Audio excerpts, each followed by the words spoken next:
నాకు కరెక్ట్గా. హరే కృష్ణ.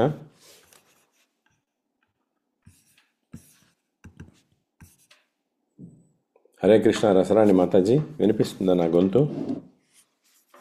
క్లియర్ గా ఉంది ప్రభు. ఓకే, ధన్యవాదాలు. మార్గళి మాసంలో అంటే మార్గశీర్ష మాసంలో ఈ తిరుప్పావై కార్యక్రమం చేస్తున్న మన పరమేశ్వర్ గౌరవ ప్రభు గారికి, ఈ యొక్క కార్యక్రమంకి తెలుగులో సంచాలంగా ఉన్న రసరాణి మాతాజీ గారికి నాకు ఈ అద్భుతమైనటువంటి అవకాశం ఇచ్చినందుకు ధన్యవాదాలు తెలుపుకుంటూ ఈరోజు 11వ పాసురం గురించి నేను చెప్పడానికి ప్రయత్నం చేస్తాను. హరే కృష్ణ. మనకిక్కడ తెలుగు వాళ్ళల్లో గోదాదేవిగా, ఆండాల్గా అనుకునే మన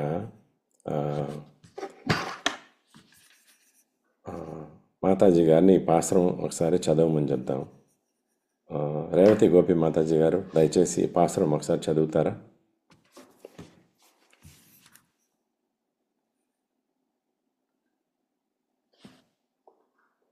హరే కృష్ణ. మన్నించాలి, మాతాజీ వాళ్ళు బృందావనంకి వెళ్ళినట్టు. హరే కృష్ణ. అలాగే నేనేం చదువుతాను. హరే కృష్ణ. హరే కృష్ణ ప్రభు.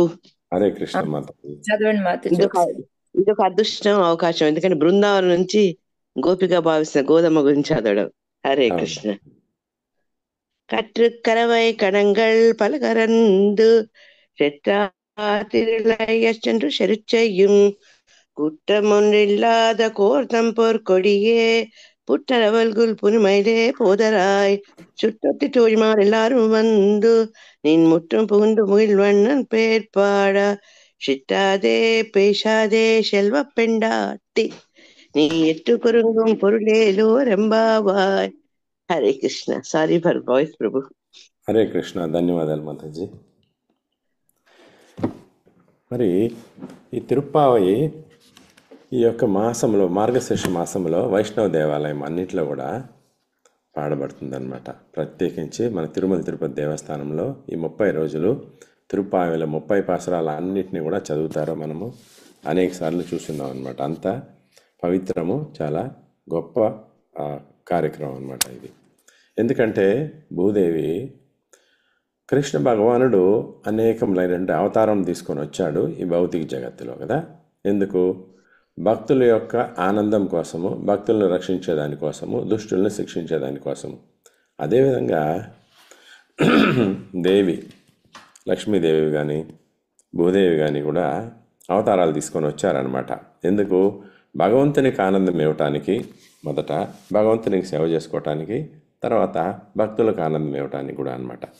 ఆ రూపంలో ఇక్కడ భూదేవి ఈ యొక్క కలియుగంలో గోదాదేవి అవతారంలో వచ్చారనమాట. స్వామివారి సేవ చేసుకోవటానికి వచ్చారు.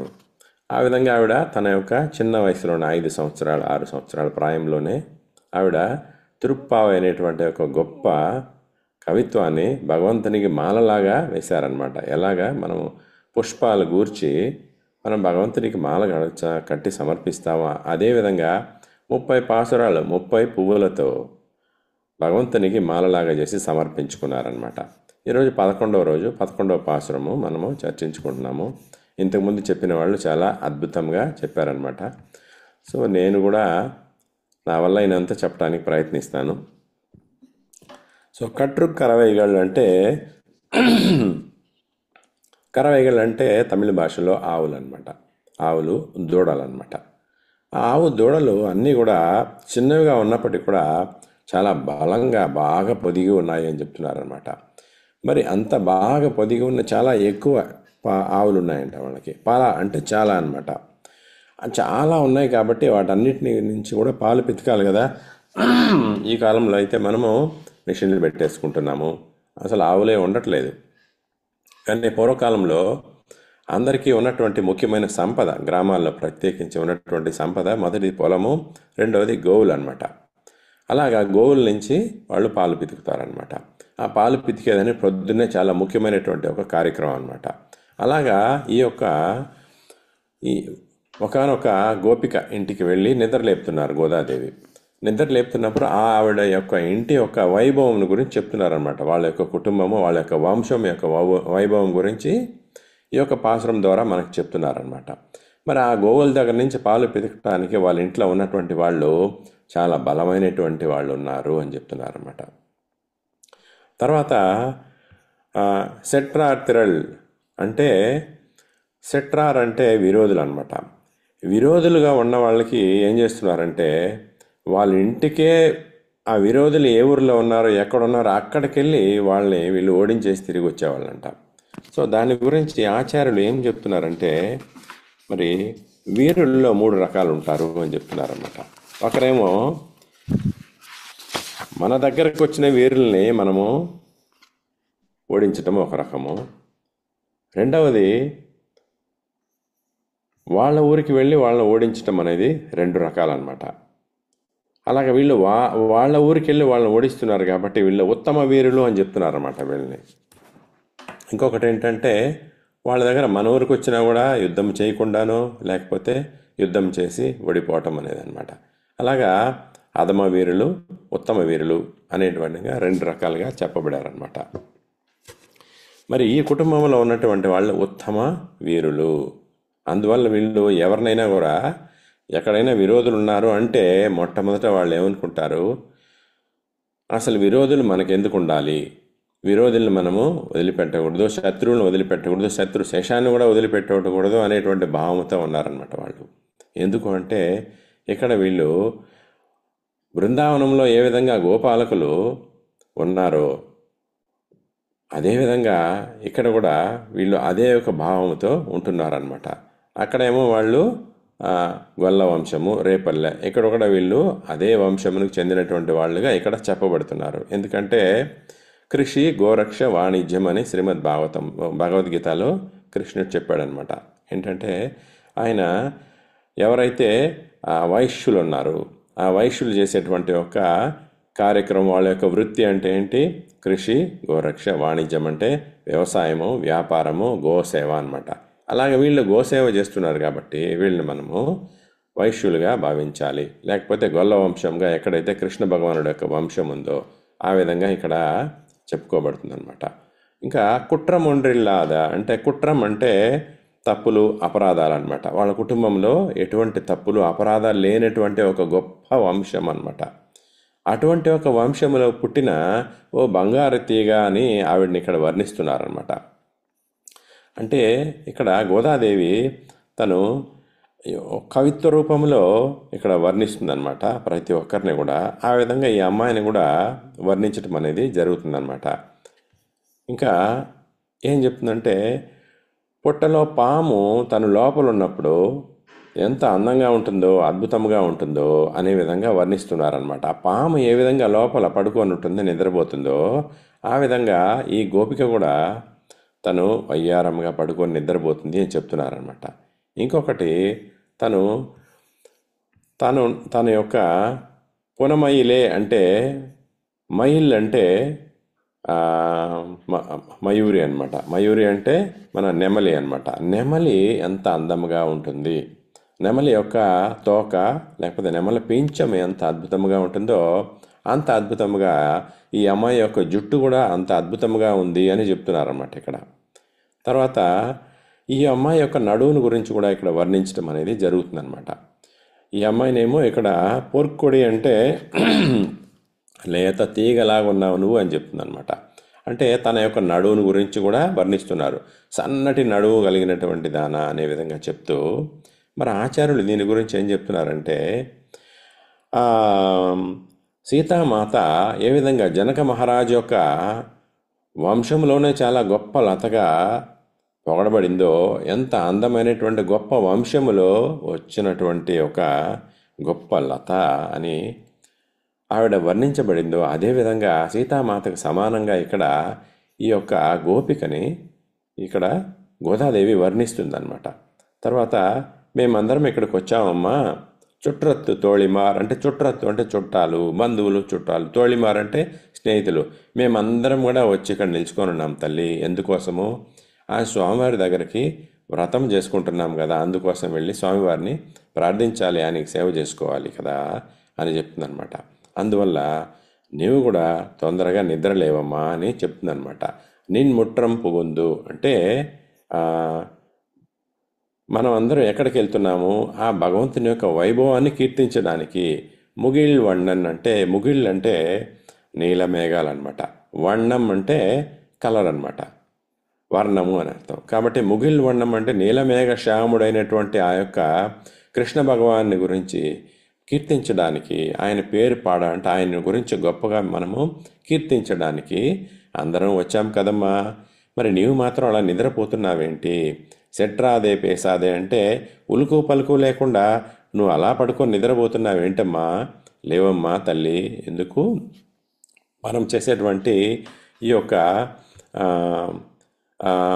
ఈ యొక్క వ్రతము కారణంగా అందరికీ కూడా జగత్తుకే మేలు కలుగు అంటే లోక కళ్యాణం కోసం కదా మనం ఈ కార్యక్రమం చేస్తున్నాము అని చెప్తున్నారన్నమాట. మరి ఉత్తమ భక్తులు అనేటువంటి వాళ్ళు ఎప్పుడు కూడా వాళ్ళ కోసం ఏది చేసుకోరనమాట, లోక కళ్యాణం కోసమే వాళ్ళు చేస్తారు అనే విషయం మనకి ఇక్కడ అర్థమవుతుందన్నమాట. మనం ఏదైనా ప్రార్థన చేసేటప్పుడు కూడా ఏం చెప్తాము?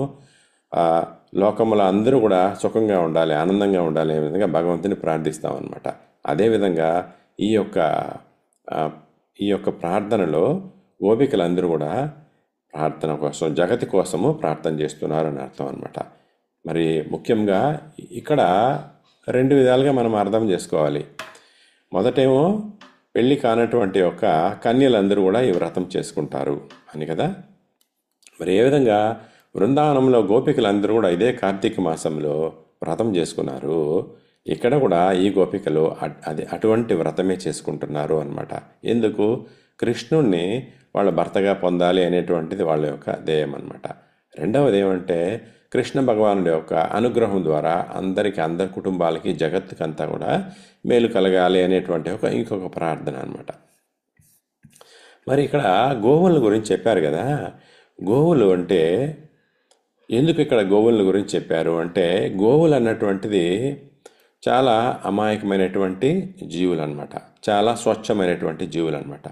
కృష్ణ భగవానుడు తన యొక్క అవతారం తీసుకొని వచ్చినప్పుడు తను గోపాలకుడుగా ఉండటానికి చాలా ఇష్టపడ్డాడనమాట. అందువల్ల ఆయన గోవులు మేపటం అనేది జరిగింది. ఆ కారణంగా ఆయనకి గోవింద అనేటువంటి ఒక నామము, రెండు గోవింద అనేటువంటి పదానికి 2 అర్థాలు ఉన్నాయి. గోవులకి ఆనందాన్ని ఇచ్చేటువంటి వాడు, రెండవది గో అంటే ఇంద్రియములు అనమాట, ఇంద్రియములకు కూడా ఆనందం కలిగించేటువంటి వాడు కృష్ణ భగవానుడు. ఆ విధంగా గోవులు అంటే చాలా అమాయకములైన జీవులు.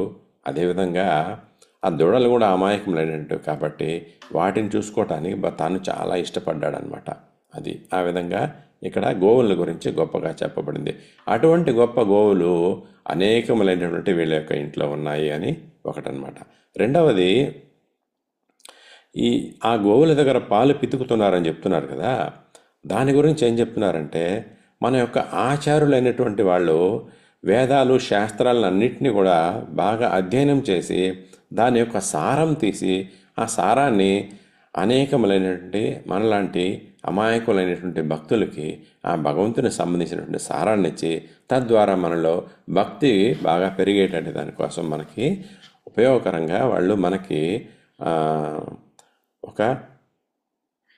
ఒక సేవ చేస్తున్నారు అనేటువంటి, భగవత్ సేవ, భక్తుల సేవ అనేటువంటి కార్యక్రమం చేస్తున్నారు అనేటువంటి చెప్తున్నారన్నమాట.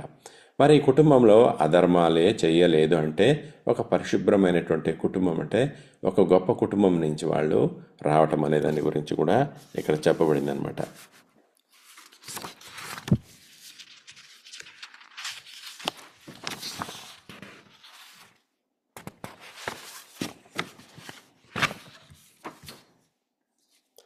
మరి ఈ గోదాదేవిని గురించి ఆచార్యులు ఇంకా కూడా వర్ణిస్తున్నారనమాట. ఏమంటే కులవతి, గుణవతి, గణసతి అనే విధంగా చెప్తున్నారనమాట. ఎందుకంటే ఇంతకుముందు మనం అనుకున్న వాళ్ళ గొప్ప కులం గురించి, గొప్ప శక్తి సామర్థ్యం కలిగినటువంటి వాళ్ళు ఈ యొక్క కుటుంబంలో ఉన్నారు అని అనమాట. కులం అంటే ఏంటి? ఆ యొక్క గొల్ల కులం గురించి ఇక్కడ చెప్పడం జరిగింది. గుణాలంటే వాళ్ళ కుటుంబం గురించి, గుణాల గురించి, వాళ్ళ శక్తి సామర్థ్యాల గురించి కూడా చెప్పడం జరిగిందనమాట. మరి ఈవిడ ఎందుకు నిద్రపోతుంది ఇంకా అనే దాని గురించి ఆ, ఇంకొక విధంగా వర్ణిస్తున్నారనమాట. ఆవిడ నిద్రలో తన స్వప్నంలో తలుచుకుంటుందంట, మరి నేను ఇంత గొప్ప కుటుంబంలో పుట్టాను కదా, నేను ఇంత అందంగా ఉన్నాను కదా, మరి నేను ఎందుకు ఆ కృష్ణుడిని పొందడానికి ప్రార్థన చేయాలి? ఆ కృష్ణుడు కూడా నన్ను పొందడానికి వ్రతం చేయొచ్చు కదా, ఆయనే నా కోసం వ్రతం చేయని అనే విధంగా ఈవిడ అనుకొని పడుకొని ఉందేమో అని కొంచెం పరిహాసంగా చెప్తున్నారన్నమాట ఆవిడ గురించి. భక్తులు ఎవరు కూడా ఎప్పుడు భగవంతుణ్ణి ఆ, తనకన్నా తక్కువ అనుకోరు.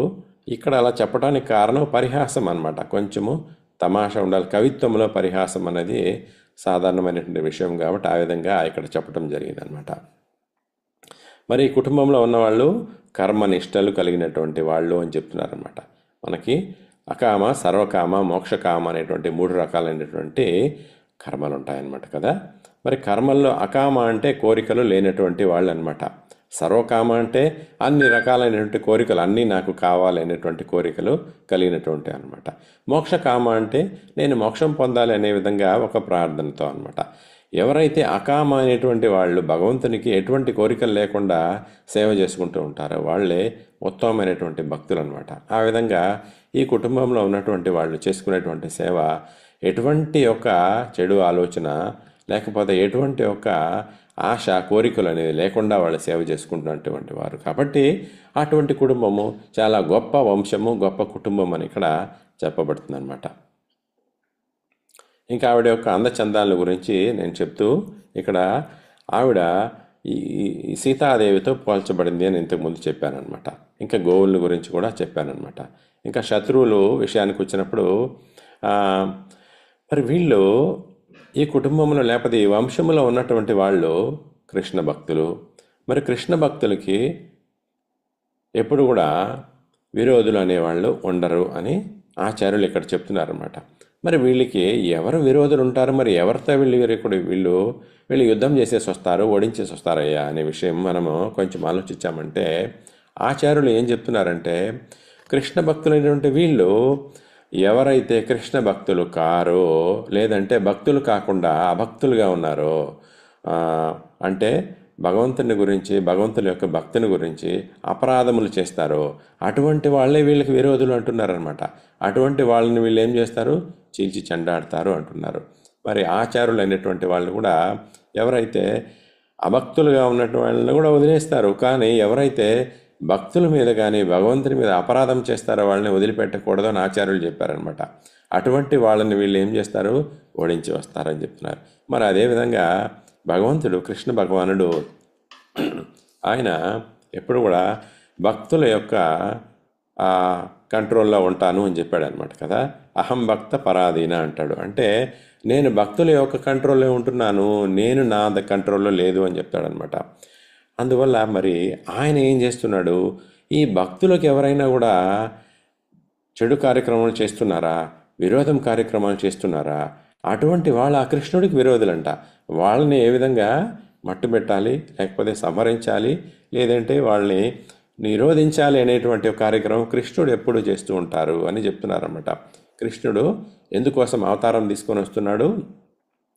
దుష్ట శిక్షణ, శిష్ట రక్షణ అనేటువంటి కార్యక్రమం కదా. ఆ విధంగా శిక్షను రక్షించేదానికోసము కృష్ణుడు ఎల్లప్పుడూ కూడా వేకువతో ఉంటాడు, మెలకువతో ఉంటాడు అనేటువంటి విషయము ఇక్కడ మనకి చెప్పబడింది అనమాట. మరి పుట్టలోని పాము పడగలాగా ఉన్నావు కదా అని ఇక్కడ అర్థం ఏంటంటే ఆమె యొక్క జడ, ఆమె యొక్క మెడ, ఆమె యొక్క వయ్యారం అన్నీ కూడా పుట్టలో ఉన్నటువంటి పాము ఎప్పుడైతే అది లేచిందనుకోండి, ఎంత అంటే దాని యొక్క దేహం అంతా కూడా సన్నంగా ఉంటుంది, పడగ మాత్రం ఇలా పెద్దదిగా ఉంటుందన్నమాట. ఆ విధంగా ఈ అమ్మాయి ఉంది అని ఆవిడ గురించి వర్ణించడం అనేది జరిగింది. మరి అందరినీ గోదాదేవి ఎందుకు మేలుకొలుపుతుంది అంటే మరి తమిళ భాషలో ఒక మంచి అద్భుతమైనటువంటి ఒక మాట ఉందన్నమాట. అదేంటంటే యాంపెట్ర ఇన్బం ఇవి వైయగము పెరుగా అని. అంటే నేను పొందేటువంటి ఒక ఈ ఆనందము ఈ ప్రపంచంలో అందరూ కూడా పొందుదురుగాక అని చెప్పబడింది అనమాట. ఆ విధంగా గోదాదేవి నాకు ఈ కృష్ణ భగవానుడు చేసేటువంటి ఒక సేవలో కలిగేటువంటి ఒక ఆనందము నాకు మాత్రమే కాకుండా నా తోడు ఉన్నటువంటి బంధుమిత్రులు అందరూ కూడా కలుగుగాక అనేటువంటి ఒక భావంతో వీళ్ళందరినీ కూడా మేలుకొల్పించుకొని ఆవిడ ఈ యొక్క వ్రతము ఆచరిస్తుంది అని చెప్తున్నారన్నమాట. దీని గురించి శ్రీమద్ భాగవతంలో కూడా దీనికి సంబంధించినటువంటి శ్లోకాలు ఉన్నాయి. మరి ఆ భగవంతుని ఇక్కడ వర్ణించాం కదా, ఆ వర్ణన గురించి ఆ కృష్ణ భగవానుడు ఎలా ఉంటాడు ఏమి అనే దాన్ని వర్ణించబడింది. దాన్ని శ్రీమద్ భాగవతం 4వ స్కందము 24వ అధ్యాయంలో శ్లోక 45, 46లో ఇలా ఉంది. దాని గురించి మనము చర్చించుకుందాం.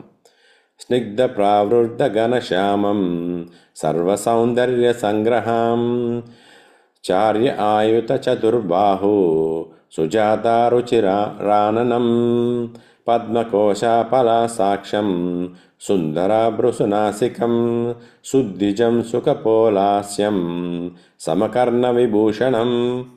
ఆ కృష్ణ భగవాన్ని ఎందుకు ఆ విధంగా భక్తులు కోరుకుంటారు అంటే, ఆయనలో ఉన్నటువంటి అద్భుతమైనటువంటి గుణగణాల గురించి ఈ శ్లోకాల ద్వారా వర్ణించబడింది అనమాట. ఏం చెప్తున్నారు అంటే, సర్వ సౌందర్య సంగ్రహము అయిన నల్లని మబ్బు.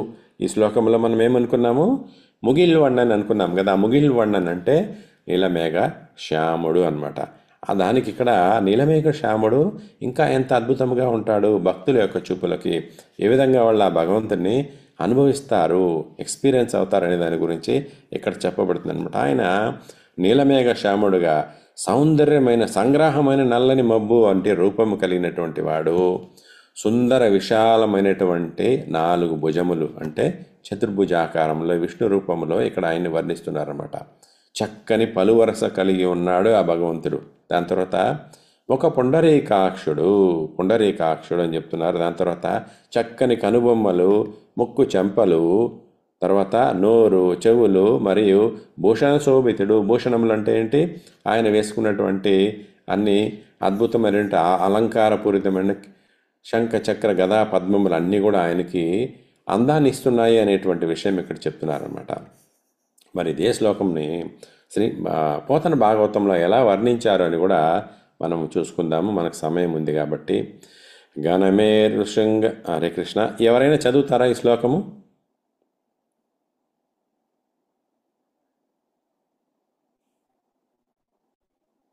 హరే కృష్ణ. సరే, నేనే చదువుతానండి. గణమే ఋషుంగ సంగత నీల మేఘంబునేరి గరుడ స్కంద నివసితుండు గమనీయ నిజ దేహ కాంతి విపాటిత అఖిలాకి లశాంతరాళ తముండు సుమహిత అష్టాయుధ సుమనో మునీశ్వర సేవక పరిజన సేవితుండు మండిత కాంచన కుండల రుచిరోపలాలిత వదన కపోతలుండు. అదొక శ్లోకము. ఇంకొక శ్లోకములో చారు నవరత్న దివ్య కోటిర ధరుండు కౌస్తుభ ప్రవిలంబ మంగళ గళుండు లలిత పీతాంబర ప్రభ అలంకృతుండు హరకేయూర వలయ మంజీరయుతుండు. దీనికి అర్థం ఏమంటే, ఆ శ్రీహరి దేవదేవుడు మేరుపర్వత శిఖరంపై నల్లని మేఘం వలె గరుడుని మూపుపై కూర్చున్నాడు. తన శరీర కాంతులతో నలుదిక్కుల నడుమ వ్యాపించిన చీకటిని తొలగిస్తున్నాడు. ఆ భగవంతుడు తన దేహంలో వచ్చినటువంటి ఒక సౌందర్యం ద్వారా, వచ్చినటువంటి ఒక వెలుగు ద్వారానే అన్ని లోకాలకు కూడా వెలుగునిస్తున్నాడు అని చెప్పబడింది అనమాట. భగవద్గీతలో కూడా ఒక శ్లోకం ఉంది, ఆ శ్లోకం మర్చిపోయాను. ఆ శ్లోకంలో భగవంతుడు ఏం చెప్తున్నాడంటే, నా యొక్క దివ్యధామం అనేది స్వయముగా వెలుగుతుంటుంది, నా యొక్క శరీర కాంతి చేతనే అది వెలుగుతుంది. దానిలో నుంచి వచ్చేటువంటి ఒక కాంతియే సూర్యచంద్రులు కూడా వెలుగునిస్తుంది, సమస్త లోకాలకు కూడా ఆ విధంగా వెలుగునిస్తుంది అని చెప్పారనమాట. అదే విషయం ఇక్కడ మనము అర్థం చేసుకుంటున్నాం అనమాట. ఇంకొక రూపంలో ఆ భగవంతుడిని మనము 3 రకాలుగా అనుకుంటాము, తలుచుకుంటాము, లేకపోతే భక్తులు ఆ విధంగా భగవంతుడిని పొందాలని ప్రయత్నిస్తారనమాట. ఏంటది? ఒకటేమో ఆయన యొక్క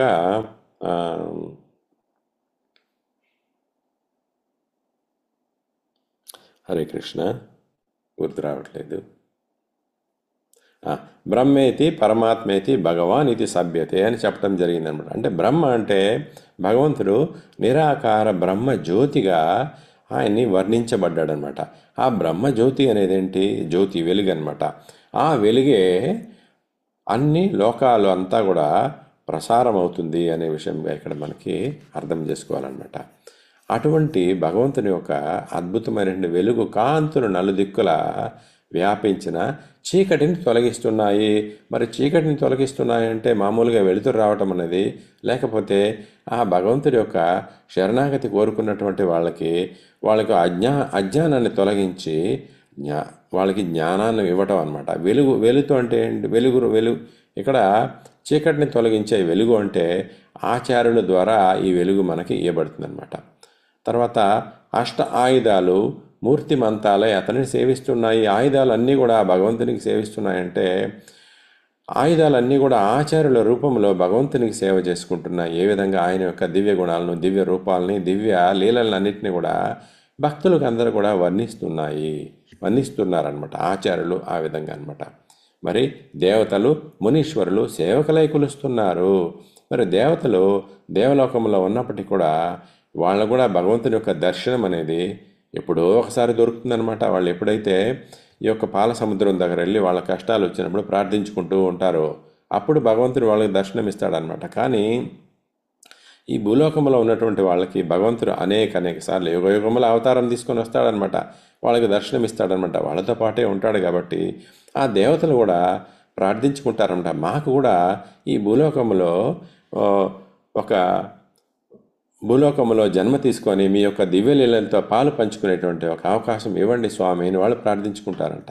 మానవుల్ని వాళ్ళు అదేవిధంగా అంచుకొని వీళ్ళు ఎంత గొప్పవాళ్ళు, వీళ్ళు భగవంతుడితోనే వీళ్ళు కలిసి ఉండేటువంటి ఒక గొప్ప అవకాశం వీళ్ళు కలిగింది కదా అనుకుంటుంటారంట. ఆ విధంగా వాళ్ళు ప్రార్థించుకుంటారనమాట వాళ్ళు. మరి ఆయన యొక్క ఆభరణాల గురించి ఇక్కడ వర్ణిస్తున్నారంట. ఆయన యొక్క ధరించిన బంగారు కుండలాలు కాంతి ముఖం మీద, చెక్కిళ్ళ మీద వ్యాపిస్తుంది. ఎప్పుడైతే మనము చీకట్లో ఒక దీపం వేస్తే ఆ దీపం యొక్క కాంతి అన్ని ప్రక్కలా కూడా ఇలా ప్రకాశిస్తూ ఉంటుందన్నమాట. కొన్ని చోట్ల వెలుతురు, కొన్ని చోట్లలో చీకటి అనే విధంగా ఏ విధంగా ఉంటుందో ఆ విధంగా ఇప్పుడైతే మనకి ఈరోజు 25వ తారీఖు క్రిస్మస్ కదా. క్రిస్మస్ రోజు క్రిస్మస్ స్టార్ అని ఒకటి వెలిగించి పెడతారనమాట మన దేశంలో కానీ అన్ని ప్రదేశాల్లో క్రిస్టియన్ వాళ్ళు. మరి దాంట్లో నుంచి వచ్చేటువంటి వెలుగు ఎలా ఉంటుంది? ఆ యొక్క స్టార్ యొక్క ప్రతిబింబము గోడల మీద అన్ని ప్రదేశాల్లో పడే విధంగా ఉంటుంది కదా. ఆ విధంగా భగవంతుడి యొక్క కుండలాల నుంచి వచ్చేటువంటి ఒక కాంతి ఆ విధంగా తన యొక్క చెక్కిళ్ళ మీద పడుతుంది అని వర్ణిస్తున్నారన్నమాట. ఆయన ధరించినటువంటి కిరీటం అనేది నవరత్నాలతో ఉందంటే అద్భుతమైన రత్నాలతో ఆయన ధరించి ఉన్నాడు అని చెప్తున్నారు అనమాట. తర్వాత కౌస్తుభమణి వేసుకొని ఉన్నాడు, ఆయన మెడలో కౌస్తుభమణి అనమాట. ఇంకోటి ఆయన యొక్క అందమైనటువంటి జిలుగు పట్టు బట్టలు, ఆయన పీతాంబర వస్త్రం అంటే పసుపు పట్టు వస్త్రములు వేసుకొని ఉంటాడు. చాలా అందముగా ఉంటుంది అనమాట. దాన్ని జిలుగు ఉంటుందంటే అది ప్రకాశిస్తూ ఉంది అని చెప్తున్నారు అనమాట. దాని యొక్క ప్రకాశం అనేది ఎలా ఉంది? భగవంతుని యొక్క వెలుగు దాని మీద పడి ఇంకా కూడా అది ప్రకాశిస్తుంది అని చెప్తున్నారు అనమాట. మరి ఆయన ఇంకా ఏం వేసుకొని ఉన్నాడు? ముత్యాల హారములు, భుజకీర్తులు, కడియలు, అందెలు అన్నీ కూడా వేసుకొని ఆ స్వామి చూడటానికి మహా అద్భుతంగా కనిపిస్తున్నాడు అని చెప్తున్నారన్నమాట. మరి ఇవన్నీ కూడా మనం ఎందుకు ఇక్కడ చర్చించుకుంటున్నామంటే మరి గోదాదేవి ఎటువంటి భావముతో ఆ స్వామివారిని ఇక్కడ ప్రార్థించుకోవటానికి తను ఈ వ్రతము అనేది పాటిస్తుందో అదేవిధంగా మనం అందరం కూడా ఈ వ్రతం పాటించి ఈ యొక్క దివ్య వ్రతం యొక్క భగవంతుని యొక్క దివ్యమైనటువంటి అనుగ్రహం మనం పొందుదాముగాక అనే విధంగా ఇక్కడ మనకి దామోదర దేశ యాత్రలో పరమేశ్వర్ గౌర ప్రభు గారు ఇక్కడ గోదాదేవి లాగానే ఇక్కడ ఈ వ్రతం చేయిస్తున్నారు మనందరి ద్వారా అన్నమాట. కాబట్టి ఆయనకి మన అందరం కూడా ధన్యవాదాలు తెలుపుకోవాలి. మరి తెలుగు వాళ్ళల్లో మనకి సంచాలకులుగా ఉన్నటువంటి రసరాణి మాతాజీ గారు, మరి మన అందరికీ కూడా శిక్షా గురువుగా ఉన్నటువంటి జగన్నాథ్ ప్రభు గారికి, రేవతి గోపి మాతాజీ వాళ్ళు కూడా మనం వందనాలు తెలుపుకుంటూ ఈ కార్యక్రమం మనం అందరం కూడా ప్రతి సంవత్సరం కూడా చేసేదానికి ప్రయత్నిస్తాము. ఈ అవకాశం నాకు ఇచ్చినందుకు ధన్యవాదాలు. ఇక్కడితో నేను విరామం చేసుకుంటాను. తెలిసి తెలియక ఏమైనా తప్పులుంటే మన్నించండి. మీరేమైనా పాయింట్స్ ఇంకా యాడ్ చేస్తారంటే దయచేసి యాడ్ చేయండి. హరే కృష్ణ. హరే కృష్ణ హరే కృష్ణ కృష్ణ కృష్ణ హరే హరే, హరే రామ రామ రామ హరే హరే.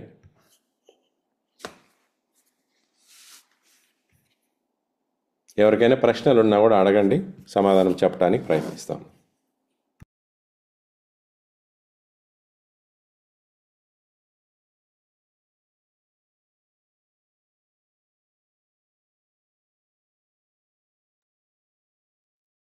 జగన్ ప్రభు ఉన్నట్టున్నారు కదా ప్రభు, ఏమైనా యాడ్ చేస్తారేమో.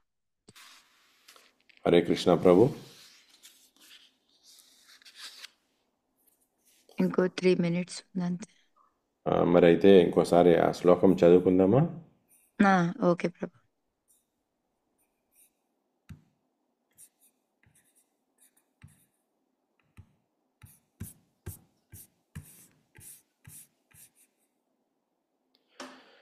ఎవరైనా చదువుతారా, నేను చదవనా?